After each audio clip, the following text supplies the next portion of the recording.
안녕하세요. 학신입니다. 코텍 이거 재무제표를 한번 쭉 볼게. 자, 유동자산 나오지.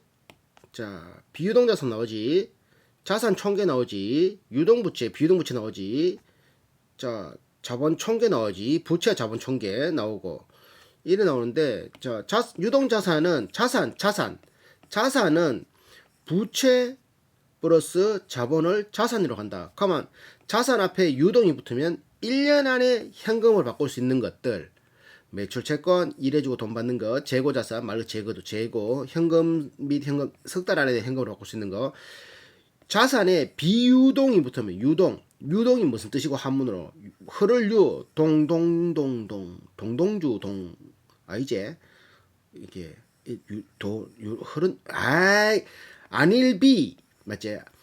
빨리 현금으로 바꾸지 못하는 개념이 한자. 비유동이 붙으면 비가 붙으면 안일비 했어가지고 1년 안에 현금을 받고 힘들다. 유형자산, 건물이나 이런 거, 무형자산, 뭐 이런 거 눈에 보이지 않는 관계기업의 투자자산 이런 것들 현금으로 바꾸기 힘들다는 거지. 자, 그럼 자산은 부채 나누기 자본에 그랬으니까 그러면 요걸 현금 바꿀 수 있는 것 1년 안에 바꾸냐, 1년 안에 못 바꾸냐 이렇게 큰 카테고리로 나눴다면, 자, 부채는 앞에 유동이 붙으면 1년 안에 갚아야 되는 거. 비유동이 붙으면 장기성 부채 1년 안에 안 갚아도 되는 거. 장기성 부채 똑같이 자산과. 그러면 자본은 액면가 곱하기 주식수, 발행가에서 액면가를 뺀 주식수 곱하기 발행가. 액면가 있잖아. 액면가 곱하기 주식수 하면 자본금. 그 발행가에서 액면가 뺀 주식수를 뺀 나머지 금액은 자본 잉여금. 그리고 또 자사주를 매입한다든지 이러면서 돈을 쓰는 경우도 있잖아. 기타 자본구성 이런 것들. 그리고 이 잉여금은 돈을 꾸준히 벌어가 쌓이면은 쌓아두는 것. 이렇게 해서 그걸 다 합친 걸 뭐라 한다? 자본 총계라 그런다. 자본 총계. 비지배 지분은 내가 어떤 회사의 지분을 가지고 있으면 지분만큼은 내 거지만 지분이 아닌 거는 내 거 아니지. 그걸 비지배 지분만큼. 그래서 자본과 부채를 합치면 자본 부채와 자본 총계라고 하기도 하고 자산이라고도 한다. 4479 똑같은 말이지. 자, 그럼 유동 비율을 계산하는 법은 유동자산에서 비유동자산을 유동부채를 나누면 돼. 300%. 당좌 비율은 유동자산에서 재고자산을 빼고 나누기 유동부채를 하면 돼. 160%. 유보율은 자본 항목에서 자본 잉여금 플러스 이익잉여금을 합한 금액에서 자본금을 나누면 돼. 유보율이 4000%라는 거는 자본금의 77억의 40배만큼 회사에 녹아들어 있다. 보통 500%를 안전 높다고 하는데 4000% 같으면 더 높은 거지. 이게 너무 많은 것보다는 그냥 적당하게 있으면은 좋지. 왜? 이만큼의 돈을 쌓아뒀지만 쌓아두지 못한 거는, 이거는 40배만큼 쌓아둔 거고 500%면 5배만큼 쌓아둔 거다. 그러면 뭐가 더 좋겠노? 뭐 좋기는 뭐 그건 해석하기 나름인데, 자 봐봐, 주주 입장에서는 쌓아뒀다고 주주한테 돌아오는 거 없거든. 그렇다고 돈을 없다고 500%라고 주주한테 돌아오는 거 없어. 400%라고 4000% 4만%라고 주주한테 돌아오는 거 없어. 근데 주주 입장에서는 4만 %가 500%가 되면은 오히려 400배가 5배가 되면은 나머지 395배만큼 썼다는 거잖아. 어디에? 투자를 하건 주식으로 돌려주든 배당으로 주든 뭔가를 어디에 썼다는 거잖아. 회사에서 투자를 했다는 거지. 그러니까 유보율이 높은 거는 덜 투자 혹은 배당을 덜 준다. 하여튼 지들이 쌓아두고 있다. 지가 그걸 꾹 가지고 있다. 왜? 주주 입장 말고 대주주 입장에서는 자기는 주식 팔 거 아니니까 이렇게 유보율을 쌓든 말든 아무 상관없잖아, 맞지? 투자를 덜 해도 아무 상관없잖아. 나중에 이게 기업 가치만 올라가면 저들은 땡큐잖아, 맞지? 그러니까 유보율이 적당한 게 제일 좋다. 뭐든지. 이거는 보통 500%에서 시작하는데 얘들은 4000%나 있네. 부채율은 29%가 안 되고 100%가 안 되고, 자본은 3400억, 자산은 4400억이다. 자, 요렇게.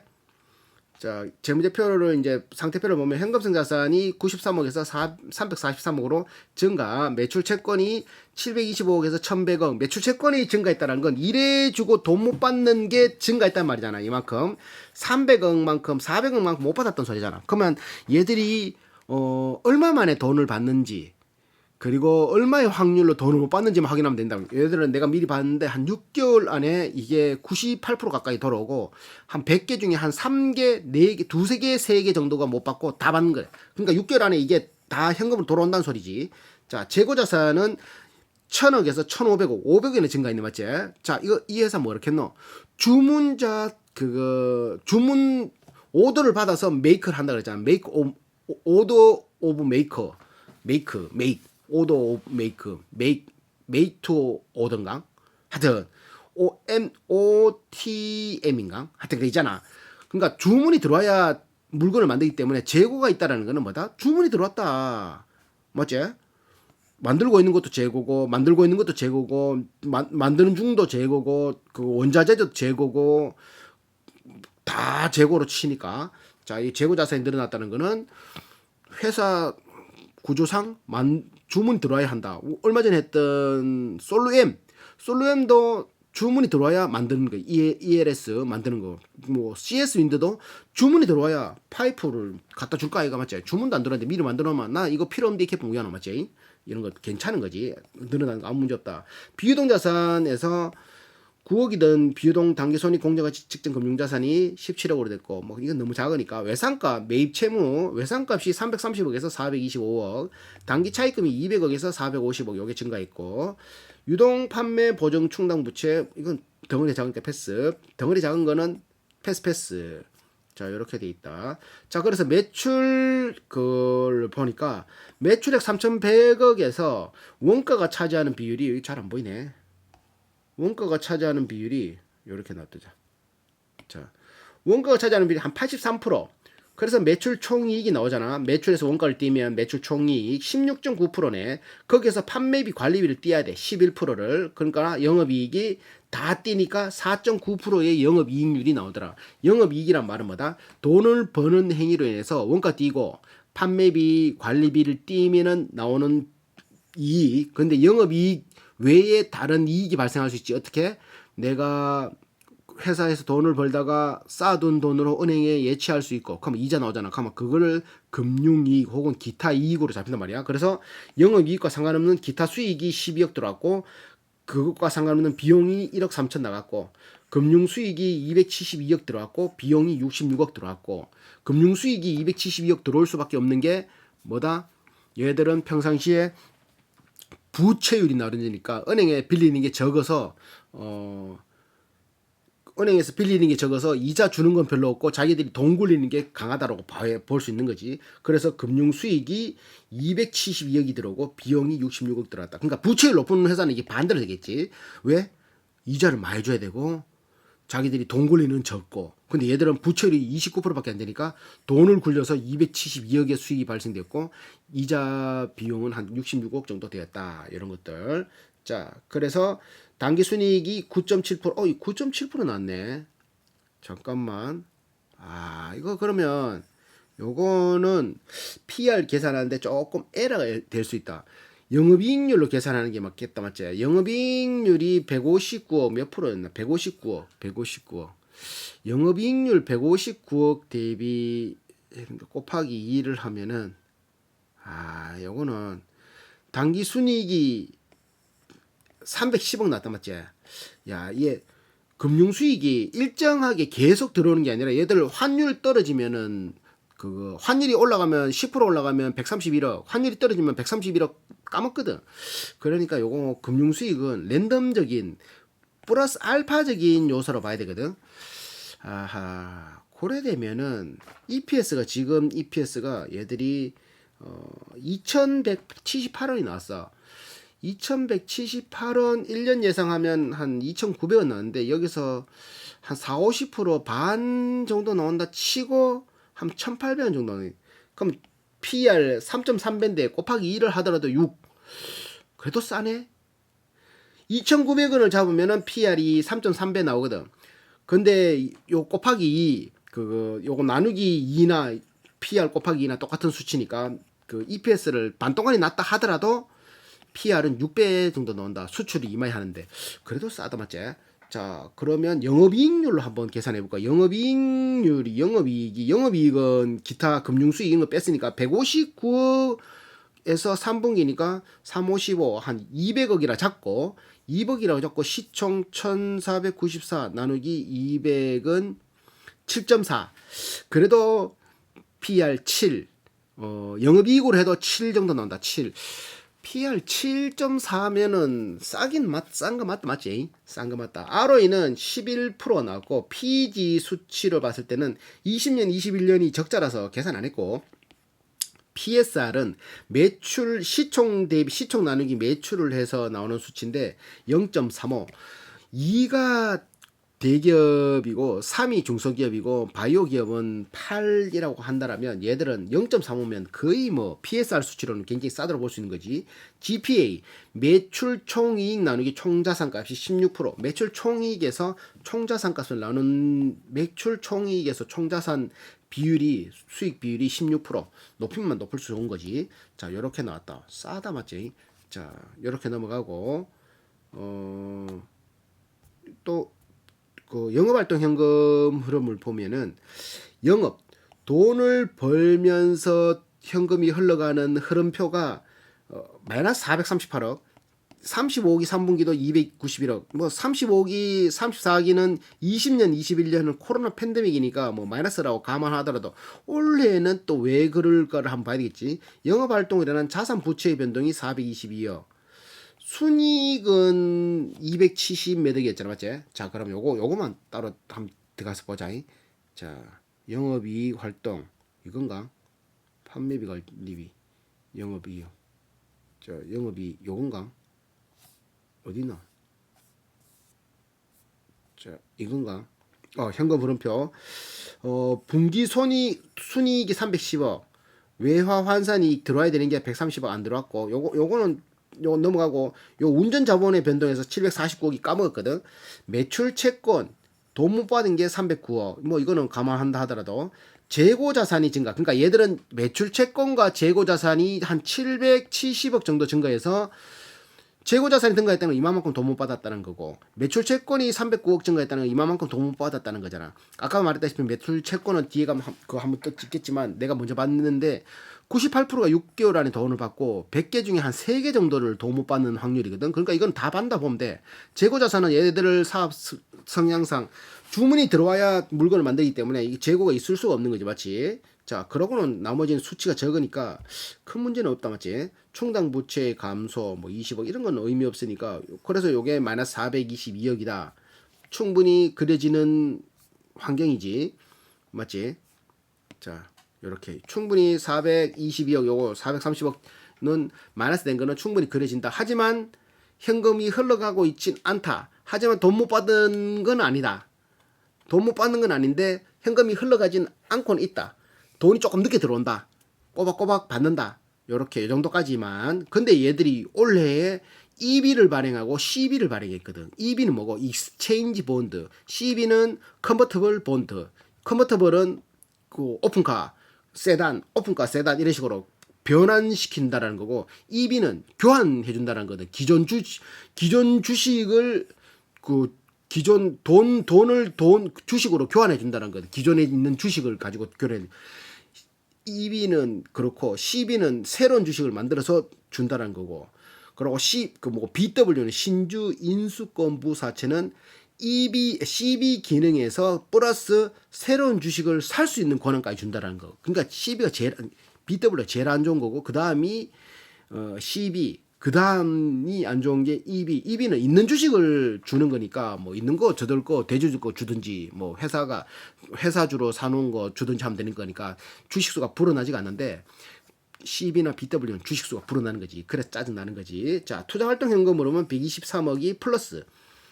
뭘 투자했는 거 보니까 공정가치 측정 금융자산의 처분. 요거 팔아서 155억이 들어왔고 나머지는 공정가치 측정 금융자산 취득 8억 4천. 8억 4천이면 100억 단위에서 8억이면 큰 것도 없다, 맞지? 유형자산 눈에 보이는 거 24억 사고 별로 없다, 맞지? 투자는 155억치 판 거 말고는 요게 수익으로 155억치 들어간 요소 들어간 모양이네. 재무활동에서는 유상증자 이거 봐라. 유상증자 288억 땡겼고 단기 차입금 은행에서 324억 땡겼고 빚을 74억 갚았고 유상증자 288호 요게 크네 맞지? 유상증자로 주식수를 불렸다는 거잖아. EB, CB 뭐 이런 것들 유상증자가 될 수 있겠지. 요게 288억 땡긴 거네. 그래서 시작할 때 249억의 현금성 93억의 현금성 자산이 그 말에 344억이 됐는데 현금성 순증가는 249억이 증가했다. 이렇게 해서 자, 뭐 이거 필요 없고 자, 봐봐. 매출 채권 1000억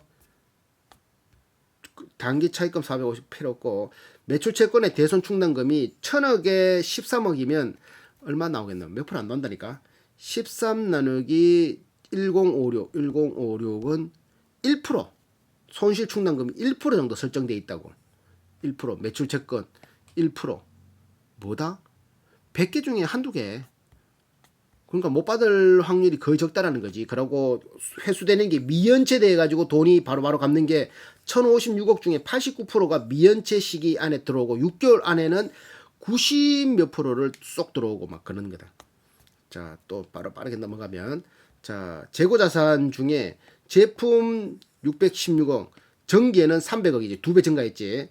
제품은 만들어 놓은 거, 반제품은 만들고 있는 거 47억에서 89억 2배 증가했지. 제공품 반제품 만들고 있는 거 제공품 헷갈린다. 1억에서 32억.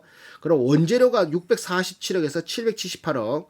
그리고 미착품 아직 도착한 거는 좀 줄어들고 전체적으로 500억이 증가했는 게 만들어 놓은 게 증가했고 만들어 놨다는 거 이거들을 누가 사갈 줄 알고 어떻게 만들어 놨지? 가져가는 쪽에서 가져가는 거지. 주문 들어오고. 그러니까 이거는 의미 없는 게 아니고 괜찮다라고 해석해야 되는 거지. 맞지? 주문자 방식. 기타 포괄 공정가치 측정 금융자산이 얘들이 미투제인이나 쿠콘, ISC, BH, 아이디스 홀딩스 뭐 이런 데서 지분을 산 거야. 쿠콘 28억치, 20억치 사서 28억이 됐고 뭐 미투젠 이런 건 요번에 팔았는데 50억치, 30억치, 50억치 가지고 있는 요번 분기에는 전 분기에는 있었는데 요번에 팔았거든. 그래서 총 95억의 공정가치 측정 금융자산이 있다. 자, 뭐 이렇게 유동자산은 옵티머스 3호 투자 신타 뭐 이런 거 뭐 이렇게 10억 투자한 거 있고 메디츠 2 스케일업 투자조합 18억치 투자한 거 있고 뭐 이런 식으로 이런 것들도 있다. 유형자산에 뭐 한번 보자. 31억 투자하고 있다. 이렇게 뭐 큰 그게 없으니까 무형자산 의미 없고 자, 관계기업에 투자한 거 아이베스트가 특수관계자의 빅솔론의 지분 50%를 있다. 최대 주주 회사에는 빅솔론 최초 설립되어 있으나 이 뭔 소리고 갑자기 헷갈린다. 아이베스트라는 투자회사의 33% 지분을 가지고 있다. 최대 주주는 회사의 특수관계자인 빅솔론이다. 아이베스트가 설립됐는데 요거의 그거 최대 주주가 빅솔론이다. 이 말이겠지. 자, 자본 잉여금 726억, 주식 발행 초과금, 봐봐.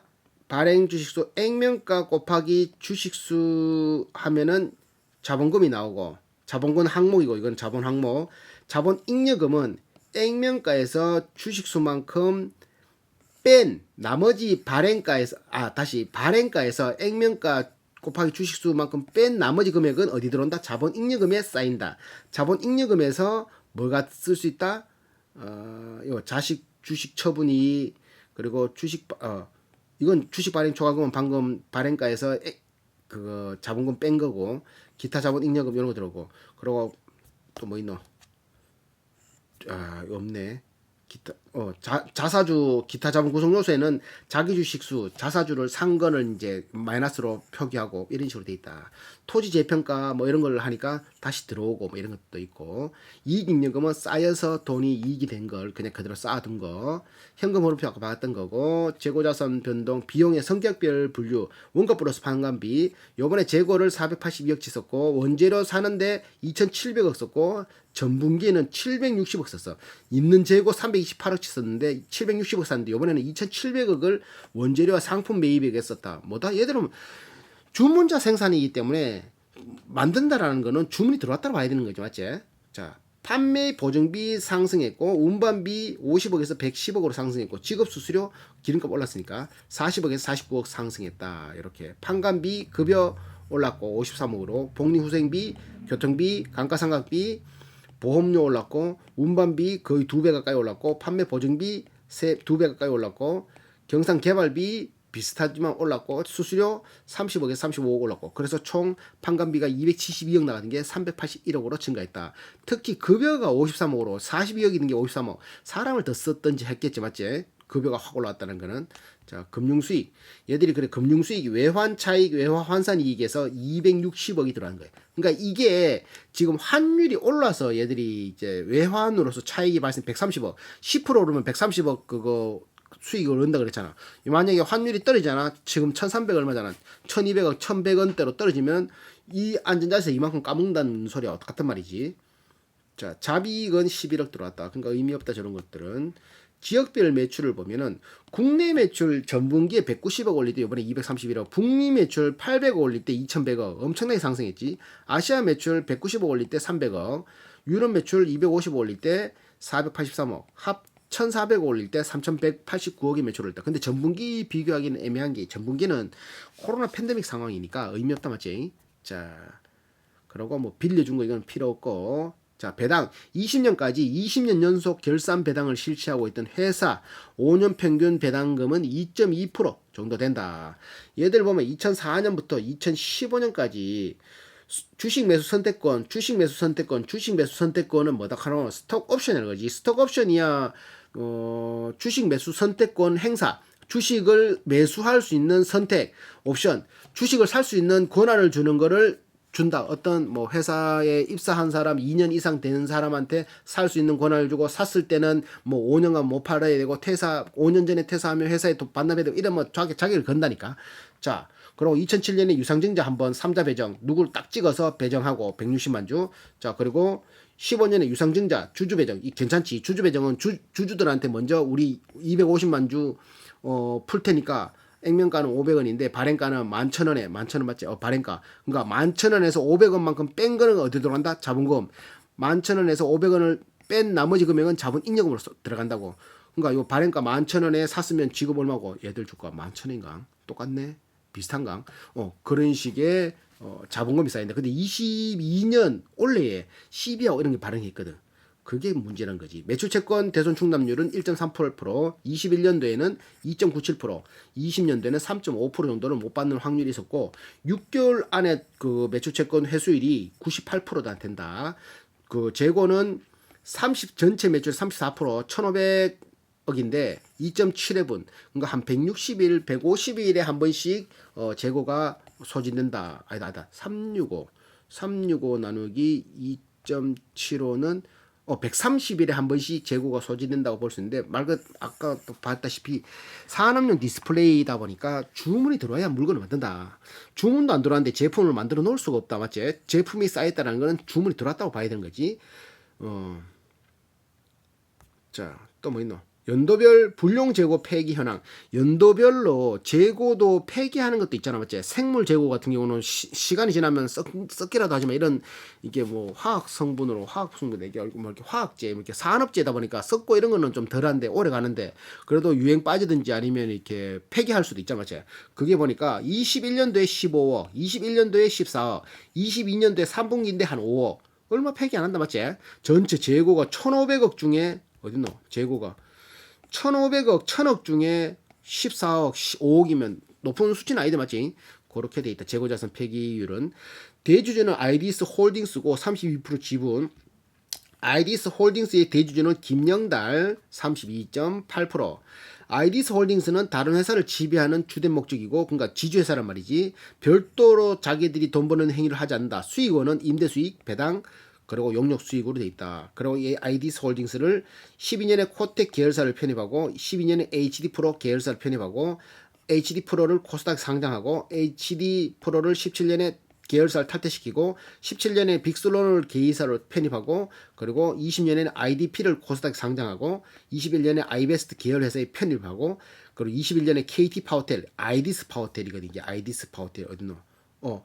KT 파워텔이 옛날에 아이디스 파워텔로 옛날에 KT 파워텔이 지금 아이디스 파워텔로 이름을 바꿨단 말이야. 계열회사 편입. 그래서 코텍을 22년 10월에 최근에 22년 10월 지금 11월이니까 자회사 코텍이 CB 250만 주. CB가 뭐고? 컨버터블 본드 전환사채. EB 익스체인지 본드 교환사채 120만 주를 발행했다. 이거는 있는 거에서 주는 거고 CB는 없는 거에서 빌린 만큼 300이면 300억만큼 주식으로 바꾸는 거를 해주는 거고 안 좋은 거지 주주들한테는. 맞지? 얘들 부채율 29%잖아. 29%인데 무슨 CB를 발행하고 EB를 발행한단 말이고 이래 생각할 수도 있다. 맞지? 자, 그건 각자 생각하는 거고. 김영달 대표이사 68년생. 자, 김영달 피딜리티 자산운용 피딜리티 많이 들어봤는데. 그리고 박용호 슈퍼게임 박용호 그 박용호인가 모르겠다. 자, 김영달 10년 4개월째, 이선호 10년 2개월째, 김대유 73년 10년 이렇게, 박영경 10년 이런 식으로 돼 있고, 미등기 임원 손주기 상무 68년생 18년 35년 근무한 62년생 박진호 이사는 국내 영업 총괄 뭐 이런 식으로 있고, 특별하게 나온 건 없고, 평균 거성 연수는 5.5년, 연봉은 한 5,200만 원 정도 된다. 나누기 3을 해야 되니까 3분기까지니까 90. 그러면 얘들이 역사는 한 30년 됐는데 거기에 비해서 5.5년은 긴 건 아니다. 맞지? 맞지? 긴 건 아니다. 긴 건 아니다 봐야 된다. 유형별 등기이사 연봉 한 1억 9천 정도 되고, 사회이사는 한 3천 3927 3,600만 원, 감사도 한 명 3,600만 원 정도 된다. 자, 코텍이 아이디스 홀딩스의 지분 32.95. 아이디스 홀딩스가 코텍의 지분 32%, 코텍이 지분 8% 이런 식으로 가지고 있다. 아이디스 홀딩스 산하, 빅솔론, 아이디스, 코텍, 아이디스 홀딩스가 코텍의 32%, 코텍 베트남, 코텍 USA 지분을 가지고 있다. 이렇게. 출자금은 469억이다. 단순 투자, 경영 참여 이런 식으로. 특수관계자의 거래 내용 뭐 저끼리 빌려주고 뭐 매출 올리고 이런 건데 덩어리가 작아서 원재료 매입하는 거에 종속기업 베트남 컴퍼니 여기에 한 185억 요게 이런 것들이 크고 나머지는 별로 의미 없다. 자, 22년 10월에 이사회에서 250억 규모의 전환사채, 이게 주식수로 풀린다는 거지. 250억 규모. 아까 전에 200만 주에 얼마였나? 250억이면 그 CB 발행하는 거 몇 주였나? 어딨노? 없나? CB. 이거 CB 이게 250만 주네. 200억, 250만 주, 120만 주, 250, 120만 주, 250, 120만 주, 250, 120만 주, 어딨노? 250 규모의 전환사채, 150만 주, 120만 주, 250만 주, 120만 주, 이만큼 발행했다는 거지. 한 주당 10,000원 측정해서 했겠네. 맞지? 250만 주. 요렇게 전자공시를 했다. 이거를 그러니까 해석을, 부채율 29%밖에 안 되는데 은행에서 빌리도 되잖아. 맞지? 이자를 좀 더 주고. 근데 이거를 왜 전환사채로? 이래 생각하면 정말 짜증나겠다. 맞지? 돈이 없는 것도 아니고 유보율도 저만이 쌓여있는데, 맞지? 뭘 팔아도 될 건데 왜 그랬을까? 그러고 조금만 더 있으면은 재고나 매출 채권이 현금으로 들어오잖아. 그럼 그만큼이 급한 게 있나? 그만큼이 급하다고 해가지고 그만큼 아니 6개월 안에 돈 들어오는데 잡아라. 6개월 안에 돈이 다 들어와. 몇백억, 몇천억이, 몇천억도 아니겠다. 들어오는데 왜 이거를 갑자기 발행을 했지? 누구한테 이득일까? 부채율은 29%밖에 안 되는데 급한 것도 아니고, 급한 건 아닌데 돈은 땡겼다. 은행에다 이자 많이 주면서 땡기면 되잖아. 그게 제일 좋은 거 아이가. 맞지? 근데 일을 했다라는 거는 대주주 입장에서 이거 주식수가 불어나든 안 불어나든 저들은 아무 문제 없는 거지. 주주 입장에서는 졸라 짜증나는 거고. 맞지? 안 해도 되는 거 아이가 이거. 이거 굳이 나 요거는 지금 10월 28일 발행했는 전자공시 요거를 정확하게 무슨 내용으로 했는지 모르겠는데, 이게 궁금하면 그거 뭐고 IR 담당자 전화가라 물어봐잉. 난 별로 안 궁금하다. 자, 상장 아이디스 홀딩스, 아이디스 코텍, 빅솔론, IDP가 상장회사 5개, 나머지는 비상장회사 이렇게 돼 있다. 타법인 출자 회사로는 이게 타법인의 ISC, 미투젠, 그 카지노, 쿠콘 요렇게 메디치 스케일업 투자조합 600억 이거 뭐야 1,000원 6천만 원 6천만 원 투자했는 게 17억 됐나 와 박살나네. 쿠콘에 20억 투자해서 28억 되고 뭐 이렇게 ISG 미투젠은 다 정리가 됐고 이런 식으로 469억의 출자금이 있다. 요렇게 했네. 자, 그래서 이제 또 정해보면 얘들의 메인은 산업용 TFT 이런 거 97.4%, 대부분이 주문자 생산 방식이고 공장 가동률은 97%, 환율이 하락하면 131억 손해보고 연구비는 3.9%를 쓰고 있다. 재고 자산이 34%가 되나 주문자 생산 방식이기 때문에 재고 이꼬로 매출이라고 보면 되는 거고 평균 건속 연수는 5.5년 정도 된다. 출자금은 4,600만 원. 부채율은 29%인 회사. 유보율은 4,000%. 원가는 한 83% 들어가고 판관비는 11%, 영업이익은 4.9% 정도 나온다. 단기 순이익에서 얘들의 오류가 발생할 수 있는 게 요거 금융 수익이 272억이 들어갔기 때문에 단기 순이익으로 계산하기보다는 영업이익으로 계산하더라도 멀티플은 한 7 정도 나온다. 7배 영업이익으로 계산하더라도 멀티플은 7이나 3이나 싸게 싸는 게 맞네. PSR은 0.35, GPA는 16%, 5년 평균 배당 2.2, 20년 연속 배당을 해갖고 매출 채권 대손 충당률은 1.38% 이렇게 돼 있다. 6개월 안에 받는 채권이 98%다. 그러니까 돈 받을 거 문제 없고 문제 없는데 CB, EB 발행했는 게 저는 CB 250억, EB 120억. 이거 영어로 되냐? CB, EB 120억. 이거 며칠이지? 22년 10월.